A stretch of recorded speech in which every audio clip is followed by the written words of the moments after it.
శ్రీరామచంద్రాయ నమః. శ్రీ సీతారామాభ్యాం నమః. శ్రీమద్ వాల్మీకి రామాయణము కిష్కింధాకాండము 43వ సర్గము. సుగ్రీవుడు శతవలీయను వానరవీరుని నాయకత్వమున తగినంత మంది వానరయోధులను ఉత్తర దిశకు పంపుచూ వారికి ఆ దిశా విశేషములను సమగ్రముగా వివరించుట. వానరశ్రేష్ఠుడైన సుగ్రీవుడు తన మామయగు సుషేనుని పశ్చిమ దిశకు వెళ్ళవలసినదిగా ఆదేశించెను. పిదప ధర్మజ్ఞుడైన ఆ వానరరాజు వానర నాయకుడైన శతవలీయను వీరునితో తనకును శ్రీరామునకును హితకరమగు వచనములను ఇట్లు నుడివెను. ఓ శతవలి, నీతో సమానులైన వానర వీరులతో గూడి వైవస్వతుని అంశలతో జన్మించిన నీ సహచర మంత్రులను వెంటనిడుకొని ఉత్తర దిశకు బయలుదేరము. ఆ ఉత్తర దిశ మహిమాన్వితమైనది. హిమవత్పర్వతము ఆ దిశకే ఒక దివ్య ఆభరణము. పూజ్యురాలైన సీతామాత జాడకై మీరు ఆ దిశయందు అంతటను పూర్తిగా గాలింపుడు. లక్ష్యసిద్ధి సాధించుటలో ఆరితేరిన ఓ వానరులారా, ఈ సీతాన్వేషణ కార్యము మన ప్రయత్నములతో సఫలమైనచో శ్రీరామచంద్ర ప్రభు ఎంతయో సంతోషించును. ఆ విధముగా మనము రుణ విముక్తులమై ధన్యులమగుదుము. మహాత్ముడైన ఆ రఘువీరుడు మనకు ఎంతయో మేలు చేసినాడు. ఆ స్వామికి ప్రత్యుపకారము చేయగలిగినచో మన జీవితములు పూర్తిగా సఫలములగును. మనకు ఉపకారము చేయని వాడెవ్వడైనను మనలను అర్థించినప్పుడు అతనికి తోడ్పడినచో మన జన్మలు సార్థకములగును. ఆ రామచంద్ర ప్రభు ఇంతకు ముందే మనకు మహోపకారమునర్చియున్నాడు. ఇక ఆయనకు సహాయపడవలసిన విషయమును గూర్చి చెప్పనేలా? ఓ వానర వీరులారా, మీరు ఎల్లప్పుడూ నాకు హితమును గూర్చుచు నన్ను సంతోషపెట్టుటయందే నిరతులయ్యుందురు. కనుక నేను ఇంతవరకును తెలిపిన విషయములను మనస్సులలో నిలుపుకొని మీరు ఏ విధముగానైనను జానకీదేవి జాడను తెలిసికొనియే తీరవలెను. పురుషోత్తముడు శత్రు విజేతయు అయిన ఈ శ్రీరాముడు సకల ప్రాణులకును ఆరాధ్యుడు. పైగా మనపై పరమ ప్రేమ గలవాడు. నేను చెప్పబోచున్న వనములయందును దుర్గములలోను నదీ తీరములయందును కొండలపైనను గుహలలోను మీరు మీ బుద్ధిబలమును ఉపయోగించుచు ఆ తల్లి ఆచూకీ కొరకై గట్టిగా అన్వేషింపుడు.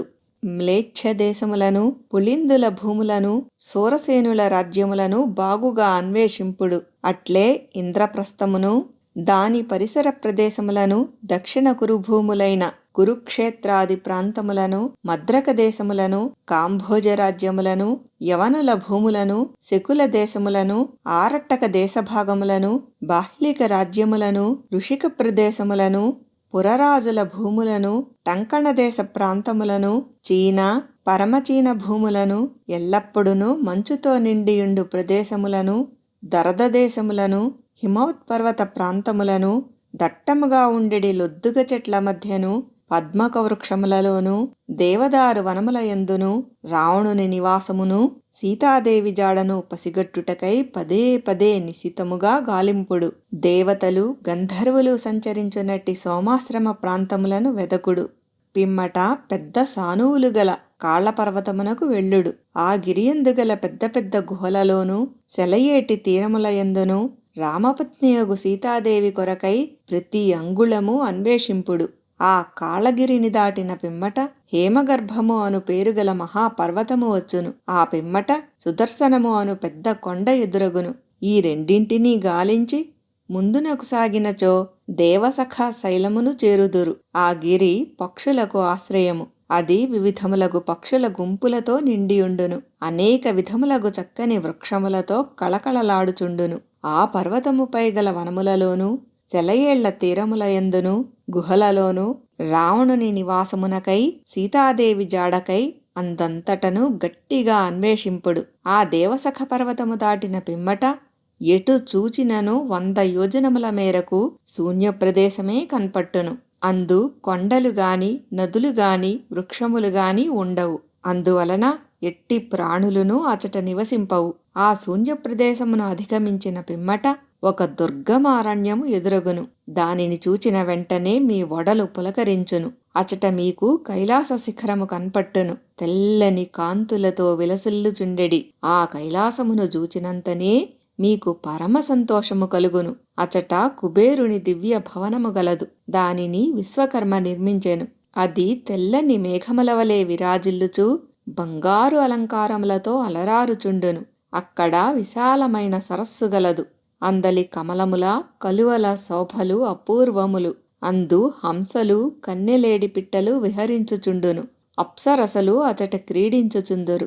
ఆ ప్రాంతమునకు యక్షరాజైన కుబేరుడు అధిపతి. సర్వ శుభలక్షణములు గల అతడు సమస్త ప్రాణులకును పూజ్యుడు. ఆ ధనపతి అచట యక్షులతో గూడి హాయిగా విహరించుచుండును. చంద్రకాంతులతో విలసిల్లెడి ఆ పర్వత శిఖరముల యందును గుహలలోనూ రావణుని నివాసమునకై వైదేహి జాడ కొరకై అంతటను క్షుణ్ణముగా గాలింపుడు.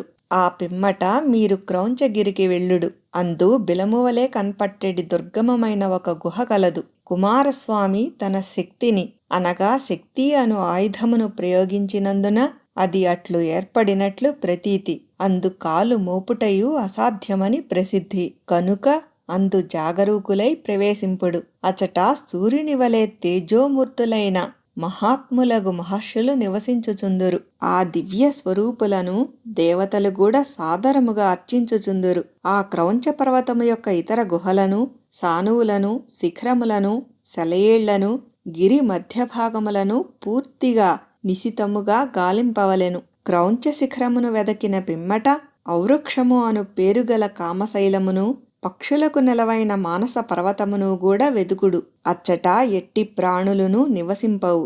అంతేకాదు దేవతలు, దానవులు, రాక్షసులు మున్నగువారు కూడా సంచరింపరు. అచట గల సానువులను, మైదాన ప్రదేశములను గట్టిగా అన్వేషింపుడు. క్రౌంచ పర్వతమును అధిగమించిన పిమ్మట మైనాకము అను ఒక పర్వతము కన్పట్టును. అచట మయుడు అను దానవుడు నిర్మించుకునిన భవనము గలదు. ఆ గిరిపై అక్కడక్కడ కింపురుష స్త్రీల యొక్క భవనములను కలవు. ఆ మైనాక శైలము యొక్క సానువులను, మైదాన ప్రదేశములను, గుహలను బాగుగా గాలింపుడు.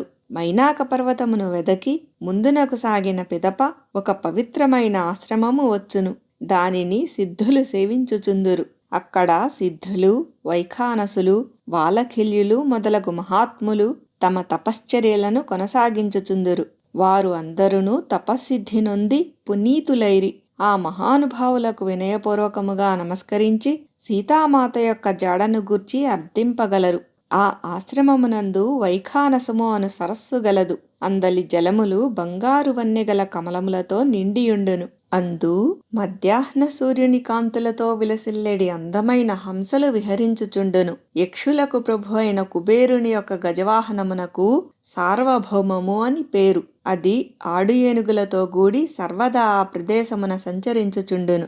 ఆ వైఖానస సరస్సును దాటి వెళ్లిన పిమ్మట ఒక ప్రదేశము వచ్చును. అచ్చట సూర్యచంద్రుల యొక్క, నక్షత్రముల యొక్క దర్శనమే ఉండదు. అక్కడ మేఘములు గాని మెరుపులు గాని కనపడవు సరికదా, వాటి గర్జనలు కూడా వినపడవు. ఆకాశము కేవలము శూన్యమై ఉండును. అయినను సూర్యకిరణములు ప్రసరించినట్లుగా ఆ ప్రదేశము అంతయ్యును దివ్య తేజోమయమై ఉండును. దేవతలతో సమానులైన తపస్సిద్ధులు ఆ ప్రదేశమున విశ్రమించుచుందురు. వారు స్వయం ప్రకాశకులు. వారి జ్ఞాన తేజస్సులే అచటి వెలుగులకు కారణము.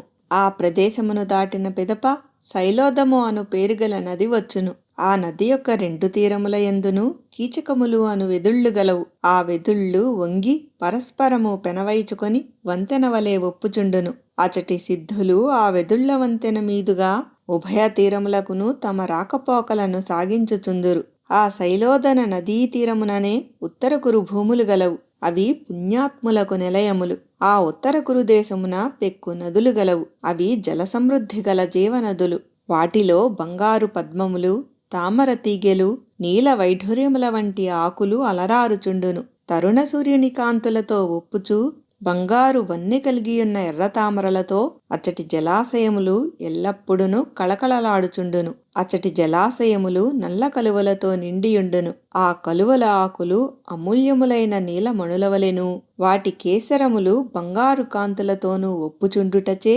అవి చిత్ర విచిత్రములుగా శోభిల్లుచుండును. అందలి నదులు మిక్కిలి ఎత్తైన ఇసుక తిన్నెలతో మనోహరముగా ఉండును. ఆ తీరములు మిక్కిలి విలువైన గుండ్రని ముత్యములతో, మణులతో, బంగారములతో విరాజిల్లుచుండును. ఆ నదులలోనికి చొచ్చుకొనియున్న పర్వతములు బంగారు కాంతులను విరజిమ్ముచు అగ్నిజ్వాలల వలె మెరయుచుండును. అవి వివిధములగు రత్నములకు నిలయములు. అచటి వృక్షములు పక్షుల గుంపులకు నివాసములు. అవి అన్ని కాలములయందును అద్భుత పరిమళములను వెదజల్లెడి పువ్వులతోడను, రసవంతములై నోరూరించెడి పండ్లతోనూ ఒప్పుచూ అందరి అభిరుచులను తీర్చుచుండును. అచట కొన్ని వృక్షములు వస్త్రములను ప్రసాదించును. ముత్యములు, వైఢూర్యములు పొదిగిన చిత్రములైన ఆభరణములను అనుగ్రహించును. స్త్రీలును పురుషులును ధరించుటకు అవి అనువుగా ఉండును. మరికొన్ని వృక్షములు అన్ని ఋతువులయందును హాయిని గొల్పుచుండును. తదితర వృక్షములలో కొన్ని శ్రేష్టములైన చిత్ర విచిత్రములైన బంగారు తల్పములను, ఆస్తరణములను సృష్టించును.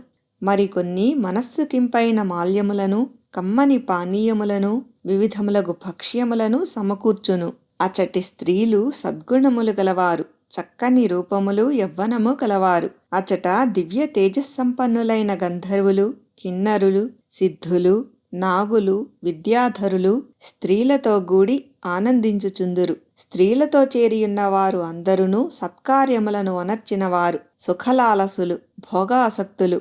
అచట నిరంతరము మధుర గీతాలాపనలు, ఇంపైన వీణావేణు మృదంగ తాళధ్వనులు, కమ్మని దరహాసముల సవ్వడులు వినిపించుచుండును. అవి సకల ప్రాణుల మనస్సులను రంజింపచేయుచుండును. అచట సుఖములకు నోచుకొనని వారు గాని, చెడు ఆలోచనలు గలవారు గాని ఉండనే ఉండరు. అచటి వారిలో అనుదినము సద్గుణములు వృద్ధి చెందుచుండును. ఆ కురుదేశ ప్రాంతములను అన్వేషించిన పిమ్మట ఉత్తర దిశయందు లవణ సముద్రము వచ్చును. ఆ సముద్రము నడుమ సోమగిరి అను పేరుగల ఒక మహాపర్వతము గలదు. అది సువర్ణమయము. ఇంద్రలోకమునందును బ్రహ్మలోకమునందును గల దేవతలు ఆకాశమున నిలిచి ఆ పర్వతరాజము యొక్క అందచందమును తిలకించుచుందురు. రాత్రివేళలో సూర్యుడు లేకున్నను సోమగిరి కాంతులతో ఆ ప్రదేశము సూర్యప్రభలతో వెలుగొందుచున్నట్లే యుండును. అచ్చట విశ్వాత్మకుడైన విష్ణు భగవానుడు, ఏకాదశమూర్తి స్వరూపుడైన శంకర భగవానుడు, సృష్టికర్తయైన బ్రహ్మయు నివసించుచుందురు. ఈ త్రిమూర్తులను బ్రహ్మర్షులు సేవించుచుందురు. ఎట్టి పరిస్థితులలోనూ మీరు ఉత్తర కురుభూములను దాటి వెళ్లరాదు. శక్తిశాలులైన దైత్యులు సైతము దానిని అతిక్రమించి వెళ్లజాలరు. ఆ సోమగిరి యందు ప్రవేశించుట దేవతలకు సైతము అసాధ్యము. కనుక అందంతటను సీతాదేవి కొరకు అన్వేషించి తిరిగి రండు. ఓ వీరులారా, వానరులైన మీరు ఇంతవరకు మాత్రమే వెళ్ళగలరు. ఆ పైన సూర్యరశ్మియే ఉండదు. కనుక ఆ తరువాత ఏ దేశములున్నదియు నేను ఎరుగను. ఇంతవరకును నేను తెలిపిన ప్రదేశములను అన్నింటినీ పూర్తిగా గాలింపుడు. నేను పేర్కొనని ప్రదేశముల విషయమున మీ బుద్ధి కౌశలమును అనుసరించి అన్వేషింపుడు. ఓ వానరయోధులారా, మీరు అందరును వాయుదేవుని వలె సర్వత్రా సంచరింపగలరు. మహాత్ముడైన అగ్నివలె తేజోమూర్తులు. మీరు ఎన్ని శ్రమల కోర్చి అయినను ఆ వైదేహీదేవిని జూచి ఆమె క్షేమవార్తను తీసుకుని రాగలిగినచో శ్రీరామచంద్ర ప్రభు ఎంతయో సంతోషించును. ఇక నేను పొందెడి ఆనందమునకు అవధియే ఉండదు. మీరు ఈ ఘనకార్యమును సాధించుకొని వచ్చినచో అన్ని విధములగను ప్రశంసావహములైన సత్కారములతో మిమ్ములను మీ బంధుమిత్రులను గౌరవింతును. ఆ పిమ్మట మీరు ఆలుబిడ్డలతో గూడి సుఖ సంతోష జీవితములను అనుభవింపగలుగుదురు. మరియు మిమ్ము ఆశ్రయించిన ఇతర ప్రాణులను కూడా పోషింపగలరు. అప్పుడు మిమ్ము ఎదిరించి నిల్వగల శత్రువులే ఉండరు.